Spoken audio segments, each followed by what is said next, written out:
चलिए आज की इस वीडियो में हम बात करेंगे फैमिली प्लानिंग। फैमिली प्लानिंग और कॉन्ट्रासेप्शन, यानी जो अभी तक यहाँ तक के जो मेरे नोट्स थे हमने पिछली वीडियो में कवर किए थे। अब इससे आगे के नोट्स को हम यानी कम्युनिटी पढ़ रहे हैं और कम्युनिटी को कवर करेंगे।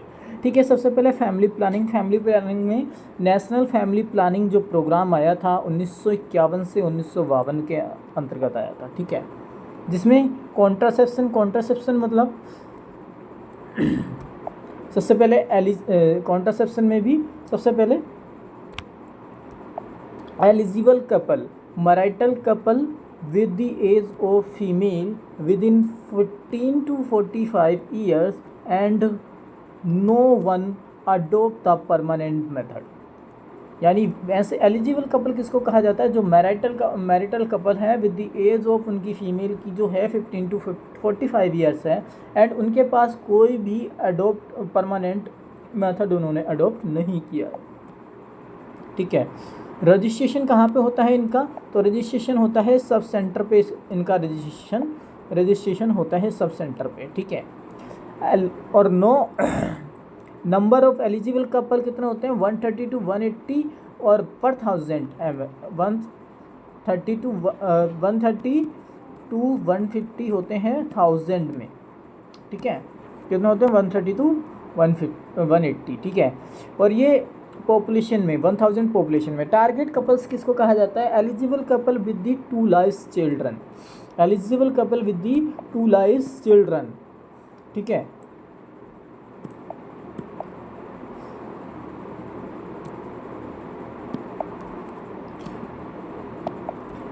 तो कपल प्रोटेक्शन रेट होता है सीपीआर जिसको बोलते हैं कपल प्रोटेक्शन रेट।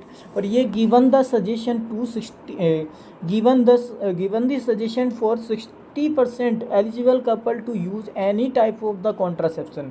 उनको सजेशन दिया जाता है कि any types of the contraception तुम यूज करो। नेट रिप्रोडक्टिव रेट क्या होता है? मिनिमम होती है मिनिमम क्या होता है? मिनिमम जो नेट रिप्रोडक्टिव रेट में क्या होता है? मिनिमम 1 डॉटर चाइल्ड होनी चाहिए। मिनिमम 1 डॉटर चाइल्ड होनी चाहिए। Only 2 childs only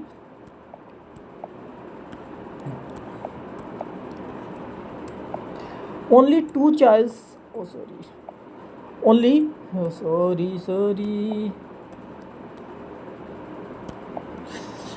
only 2 childs with the gap with 3 years.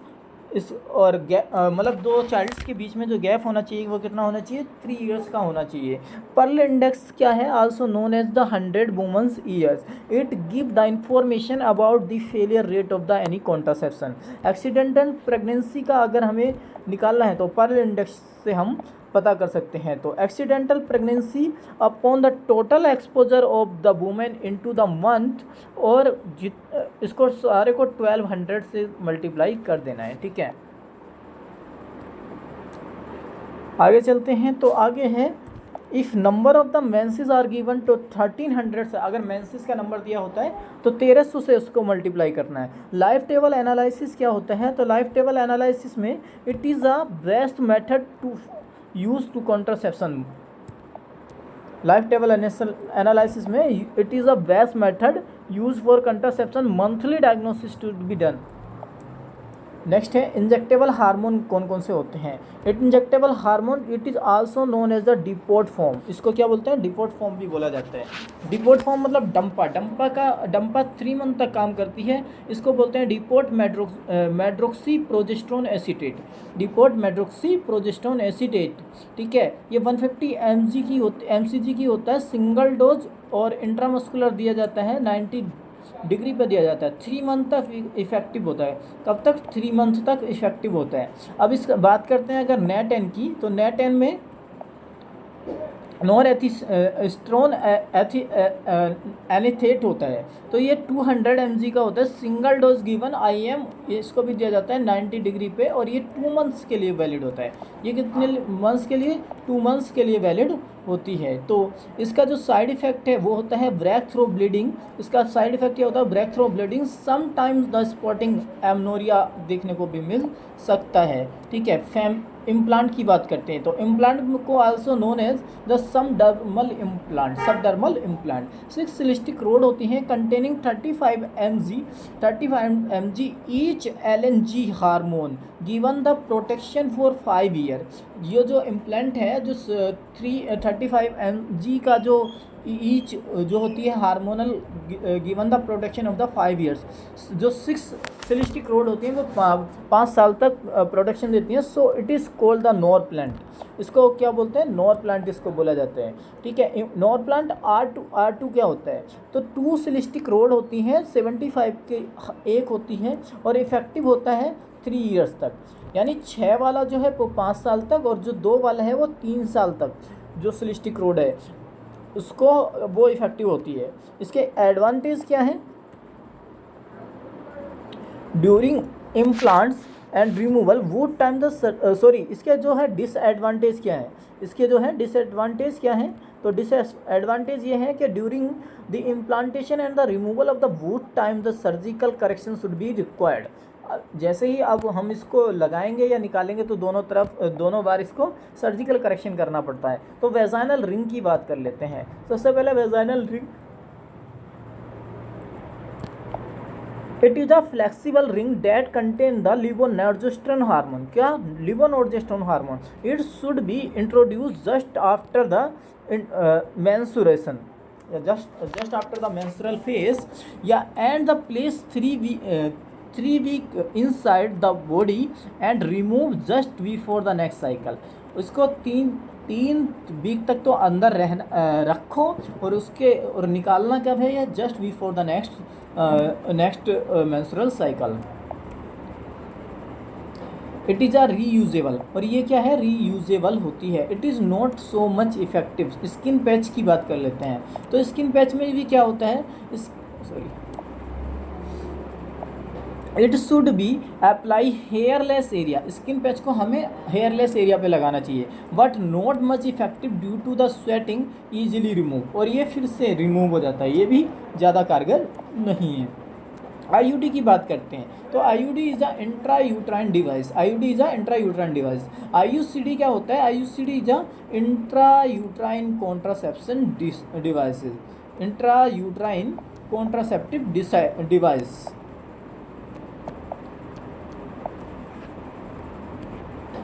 ठीक है, intra uterine contraceptive device. PPIUCD क्या होता है? Postpartum intra uterine contraceptive device. ठीक है, ये PPICD होता है। LARC क्या होता है? LARC is a long active reversible contraception. Long active reversible contraception इसको बोला जाता है। मेथड ऑफ एक्शन होता है वो क्या है? ये करता क्या है?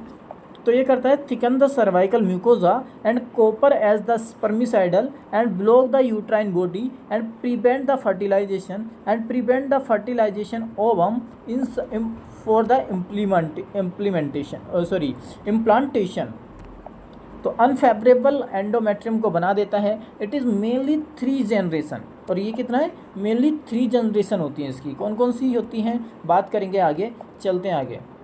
फर्स्ट जनरेशन में क्या होता है? इट इज़ अ बायोएक्टिव और नॉन हार्मोनल होती है, नॉन मेडिकेटेड होती है, नॉन मेटेलिक होती है, लिपस लूप एस शेप होती है। फर्स्ट डिस्कवर होती है IUCD, उस फर्स्ट डिस्कवर IUCD है लिपस लूप, और ये फर्स्ट जनरेशन की है। ठीक है, और फर्स्ट डिस्कवर IUCD, इसको ग्राफियन बर्ग रिंग जो होती है उसकी बात कर लेते हैं। वो इस तरह से होती है। ठीक है,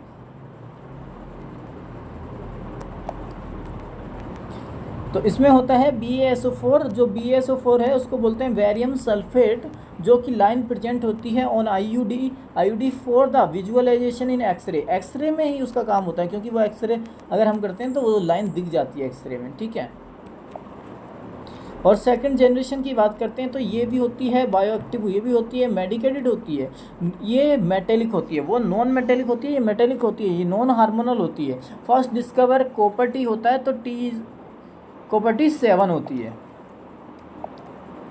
तो कौन कौन सी कॉपर टी होती है? Copper T 200, copper T 2, copper T 220, B और कॉपर टी 375 और कॉपर टी 380 ए जी। जो 380 ए जी है ना, ये फ्रीडम 10 भी बोलते हैं इसको, 10 ईयर्स तक काम करती है। अब इसमें बात करेंगे डिटेल्स में, तो कॉपर टी में ये है तुम्हारे पास, कॉपर टी में ये सी यू क्या है, कॉपर है, सी यू क्या है, कॉपर है, ठीक है। और टी क्या है, इसकी शेप है, टी क्या है, इसका शेप है। और 380 इसका सरफेस एरिया है। और ए क्या है, ए इसमें सिल्वर कोर है। और ए इसका स्मॉलेस्ट साइज़ भी है। और ए जी इसमें सिल्वर कोर है, ठीक है। 10 ईयर्स तक इफेक्टिव होती है, इसलिए फ्रीडम 10 भी बोला जाता है। Multi load copper T 375, multi load copper T 250, ये 9 वाट टी भी होती है, मल्टी लोडेड।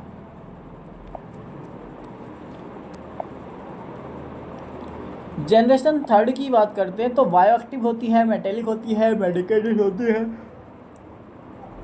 और हार्मोनल होती है। प्रोजेस्टेरोन आईयूडी एलएनजी होती है।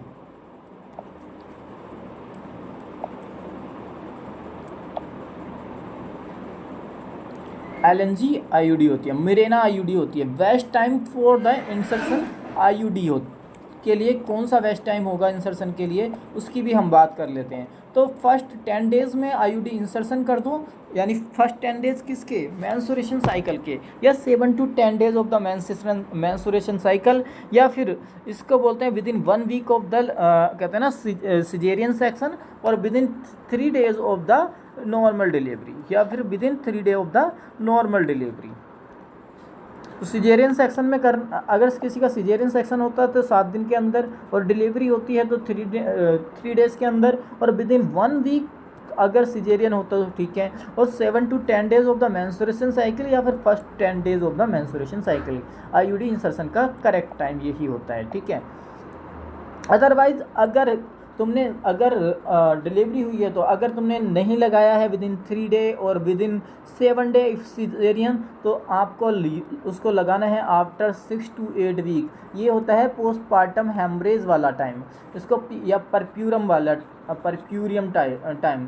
तो 42 डेज़ बाद या फिर 6 वीक बाद हम उसको लगाते हैं फिर, ठीक है। तो बेस्ट वुमन कौन होती है, मैरिड होनी चाहिए, मिनिमम 1 चाइल्ड होना चाहिए, no history of the ectopic pregnancy, motivated होनी चाहिए, विलिंग टू चेक टेल को चेक करते रहना चाहिए इसको, ठीक है। कॉन्ट्रा इंडिकेशन क्या होता है, प्रेगनेंसी में कॉन्ट्रा इंडिकेशन होती है। भाई प्रेगनेंसी हो गई तो फिर कॉन्ट्रा इंडिकेशन तो होता ही है।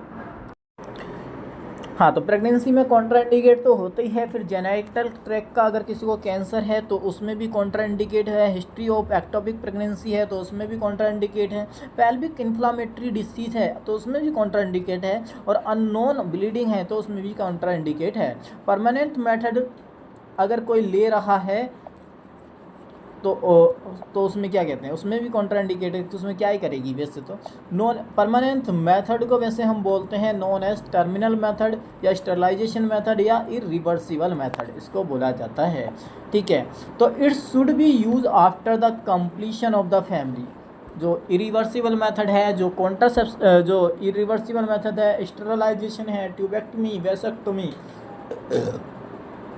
इनको हम यूज़ कब करते हैं after the completion of the family. It may be 2 types. ये कितने तरह के, 2 तरह के हो सकते हैं। एक तो ट्यूबेक्टमी फीमेल में और वेसेक्टमी मेल में।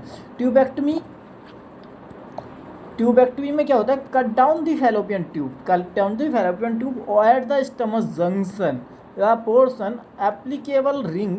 तो ये कौन होता है, फीमेल का जो एज होती है 15 to 45 ईयर्स होनी चाहिए, मैरिड होनी चाहिए, मिनिमम 1 चाइल्ड, वो भी कौन सी होनी चाहिए, डॉटर चाइल्ड होनी चाहिए, एज मोर देन 1 ईयर्स उसकी होनी चाहिए। तो डिसीजन कौन लेगा, टेकन बाय द वाइफ। कौन डिसीजन लेता है, तो भैया वाइफ ही आजकल लेती है सबका डिसीजन। हाँ, प्रोसीजर की बात करें तो पोमरेज टेक्निक प्रोसीजर में पोमरेज टेक्निक क्या होता है, जो अभी पिछले नोट सेट में आया था, इस तरह से उसको बांध दिया जाता है। ये अगर फैलोपियन ट्यूब मान लेते तो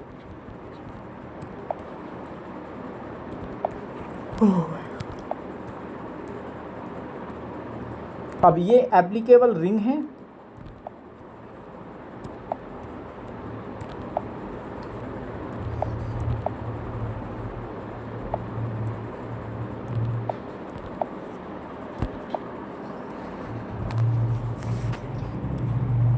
हाँ, तो कट डाउन दी फैलोपियन ट्यूब, ये कट कर दी है, जैसे देख रहे हैं, कट डाउन विद दी और कोग, ये कट भी कर दी और कोग यानी जला भी दिया, ये किसको कट भी कर दिया और जला भी दिया।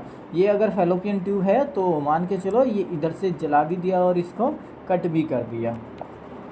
कट विद कोग मेथड भी यूज़ करते हैं। लीस्ट चांस ऑफ द रीकैनुलेशन, इसमें रीकैनुलेशन के लीस्ट चांस होते हैं बाइपोलर कटिंग विद कोग में। After 24 hours to 7 days government of India कहती है कि वैसेक्टमी करा लेनी चाहिए। Cut down the vast difference, जो नॉन स्कैल्पल मेथड इसको बोला जाता है, या फिर नॉन स्कैल्पल वैसेक्टमी इसके बोलते हैं, की होल वैसेक्टमी इसको बोलते हैं। ओपीडी बेस्ड प्रोसीजर होता है, आल्सो डन ओपीडी बेस पे। एज कब कितनी होनी चाहिए अगर वैसेक्टमी किसी को करना है तो 22 से 65 साल होनी चाहिए। साइड इफेक्ट क्या होना है, क्या होता है, पेन होता है, हेमेटोमा होता है, हाइड्रोसील हो सकता है, इन्फेक्शन हो सकता है और साइकोलॉजिकल इम्पोर्टेंसी भी हो जाती है। हाँ, एडवाइस क्या करना है, अवॉइड द बाथिंग, कितना 24 आवर्स तक, avoid the cycling, heavy weight lifting 14 days, use T bandage या फिर स्क्रोटल सपोर्ट फॉर 14 डेज और advice to use the another contraception for the 3 months या 90 डे या फिर 12 वीक या फिर 30 इजैकुलेशन इसको बोला जाता है। ठीक है। Vasectomy have the high failure rate due to, vasectomy में जो है हाई फेलियर रेट होती है due to the undifferentiation of the vas deferens. Emergency method की बात कर लेते हैं तो इमरजेंसी मेथड में अनप्रोटेक्टिव इंटरकोर्स और failure of the contraception, then use the emergency contraception to prevent the chances of the pregnancy. Okay, जिसमें होते हैं एक तो हार्मोनल मेथड होता है और एक होता है आईयूडी मेथड। तो हार्मोनल मेथड की बात करें और आईयूडी मेथड की बात करें तो हार्मोनल में सबसे पहले लीवोनॉर्जेस्ट्रोन जो 1.5 mg का आता है उसको दिया जाता है single as soon as possible दो, but not more than 72 hours. 72 hours के अंदर अंदर दे दो, बट 72 आवर्स से ज़्यादा देने पर काम नहीं करेगी। ओके, उसके बाद ई पिल आती है, यू पिल आती है, E72 आती है, अनवांटेड किड 72 आती है, ये सब आती हैं hormonal pill. IUD best time use with in the 5 days, IUD को कब यूज़ कर सकते हैं, विद इन 5 डेज़ के अंदर अंदर आईयूडी को यूज़ करते हैं। इमरजेंसी 72 ये तुम्हारा हार्मोनल मेथड में आ जाएगी, अनवांटेड 72 ये भी हार्मोनल मेथड में आ जाएगी। और एमटीपी की बात करते हैं तो MTP is a medical termination of the pregnancy, it is legal termination of the pregnancy in specific condition. किन किन कंडीशन में होगा वो भी बात करेंगे। और ये जो एमटीपी एक्ट आया था वो आया था 1971 में, इम्प्लीमेंट कब हुआ 1972 में, इम्प्लीमेंट कब हुआ 1972 में, और जम्मू एंड कश्मीर में कब हुआ 1975 में। तो 3 स्पेसिफिक कंडीशन हो सकती हैं। सबसे पहले बात करते हैं फर्स्ट कंडीशन की। तो फर्स्ट कंडीशन में in which the condition the MTP possible, तो सबसे पहले हमें तीन क्राइटेरिया को फॉलो करना। कौन सी कंडीशन में हमें एमटीपी करना है, हु कैन परफॉर्म यानी कौन करेगा, और वेयर एमटीपी परफॉर्म और कहाँ होगी। तो होगी तो मतलब गवर्नमेंट हॉस्पिटल होगा या फिर कहते ना प्राइवेट लिमिटेड होगा, या फिर कहते ना उसमें गायनी अथॉरिटी हो, उसमें एमटीपी करा सकते हैं। ठीक है। In which condition the MTP possible, तो मेडिकल थेरेपेटिक हो, fetus are dangerous for the mother, तब हम करा सकते हैं। यूजेनिक यानी fetus have the severe congenital malformation and survival is not possible, so that eugenic है, तब भी हम एमटीपी करा सकते हैं। उसके बाद ह्यूमैनिटेरियन मतलब मानव अपराध यानी pregnancy to rape only up to 12 hours, तो कॉन्ट्रासेप्शन फेलियर की वजह से या फिर सोशियो इकोनॉमिकल कंडीशन की वजह से हम क्या करते हैं, प्रेगनेंसी को टर्मिनेट कर सकते हैं। ये भी है तुम्हारा इसी का उदाहरण। हु कैन परफॉर्म, तो आपका सिंपली से जवाब होगा डॉक्टर, बट डॉक्टर्स में भी कैटेगरी होती हैं। तो MBBS होना चाहिए, MS होना चाहिए, OS और MS DGO, या फिर विद 6 मंथ एक्सपीरियंस होना चाहिए, या फिर 6 मंथ एक्सपीरियंस होना चाहिए, या फिर इसके भी अलावा 25 असिस्टेंट इन द प्रोसीजर करते रहना चाहिए। तो MTP useful up to 24 hours, ये MTP 24 वीक तक कर सकते हैं, 24 वीक्स। तो 24 वीक्स में यानी 0 to 12 में 1 डॉक्टर चाहिए और 12 to 24 में 2 डॉक्टर्स के साइन होते हैं। ठीक है। तो consent given by only wife and the if age less than 18 year then parent. अगर इसका कंसेंट कौन देगा, तो कंसेंट की बात करें तो कंसेंट कौन देगा, कंसेंट देगी वाइफ। अगर बच्चा या फिर कोई 18 साल से एज कम है तो अगर उसका कंसेंट देगा तो कौन देगा, उसके पेरेंट्स उसका आपको परमिशन देंगे। Registered by the government of hospital होना चाहिए। मेथड की बात करते हैं तो MTP किट में मिफिप्रेस्टोल जो होती है एंटी प्रोजेस्टेरोन होती है, मीजोप्रेस्टोल होती है वो प्रोस्टाग्लैंडिन होती है जो कि दर्द को कोज करती है। 49 डेज तक का बच्चा इससे मतलब जो प्रेगनेंसी है वो ख़त्म हो सकती है 7 वीक्स तक। और मैनुअल वैक्यूम एस्पिरेशन भी होता है एक मेथड, डायलेशन एंड कूल्टेज भी होता है और डायलेशन एंड द इवैक्यूएशन भी होता है। तो यहाँ तक तो होता है मेरा कॉन्ट्रासेप्शन इस ख़त्म। अब इसके आगे का बात करेंगे अगली नेक्स्ट वीडियो में। अभी के लिए इतना ही, मिलते हैं नेक्स्ट वीडियो में। अगर अभी तक आपने मेरे चैनल को सब्सक्राइब नहीं किया है तो चैनल को कीजिएगा सब्सक्राइब, एंड ऐसी ही more information for the NORCET exam पाने के लिए मेरे चैनल का बेल आइकन दबाना ना भूलें। थैंक यू सो मच, मिलते हैं नेक्स्ट वीडियो में। बाय बाय, टाटा, बाय बाय।